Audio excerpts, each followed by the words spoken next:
На Заев ќе му се случи народ доколку владата преговара за решение кое ќе го негира нашиот идентитет, историја, нашиот македонски народ, неговата посебност, порача лидерот на опозицијата Христијан Мицковски.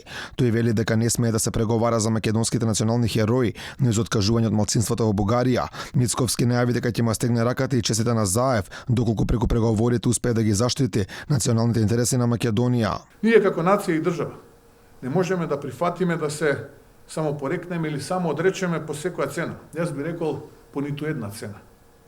Мора некогаш да се каже доста е на лазењето по нерви и на вредливата реторика во која ние македонците ќе се повлекуваме и постојано ќе губиме. Доста е тоа како држава да даваме се, а да не добиеме барем малку. Мицковски вели дека токму Заев е причина за уцените од Бугарија, бидејќи уште во 2016 година само за да дојде на власт ветувал се и се што на бугарската влада. Според опозицијскиот лидер Заев прифатил услови уценувања кои не ги прифатила ниту една влада или претседател претходно. Една средба следен, а верувате, многу висок представник во владата кај нашиот источен сосед, истиот ми рече, не бараме повеќе од тоа што Зоран Заев не го има ветено пред изборите во 2016 година. И тие знаат дека со Заев имаат неповторлива шанса да добијат решение какво ниту една македонска влада овде не би постигнала.